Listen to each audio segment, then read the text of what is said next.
Hello guys, আজকে আমি আমার এক স্টুডেন্টের জন্য একটি বড় ধরনের বাটারফ্লাই তৈরি করছি।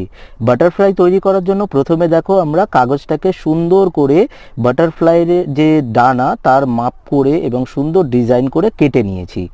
কেটে নেওয়ার পরে তারপরে পেপার দিয়ে তার বডিটাকে বানিয়েছি এবং কিছু পেপার সেখানে স্টিক করে সুন্দর করে তার ফিগারটাকে আনার চেষ্টা করেছি। তারপরে যেই কাজগুলো আমরা করব সেগুলো স্টেপ বাই স্টেপ আমি এই ভিডিওটাতে তোমাদের কাছে তুলে ধরছি। খুব সুন্দর করেই তোমরা দেখতে পাবে যে কীরকম হতে চলেছে।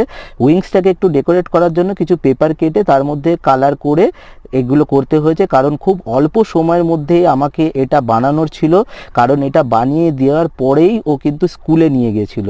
উইংসটি বানানোর জন্য আমি সুন্দর সুন্দর যত কালার পেরেছি সেগুলো দিয়ে ডেকোরেট করার চেষ্টা করেছি, কারণ আমরা জানি যে বাটারফ্লাই মানেই হচ্ছে একটি সৌন্দর্যের প্রতীক।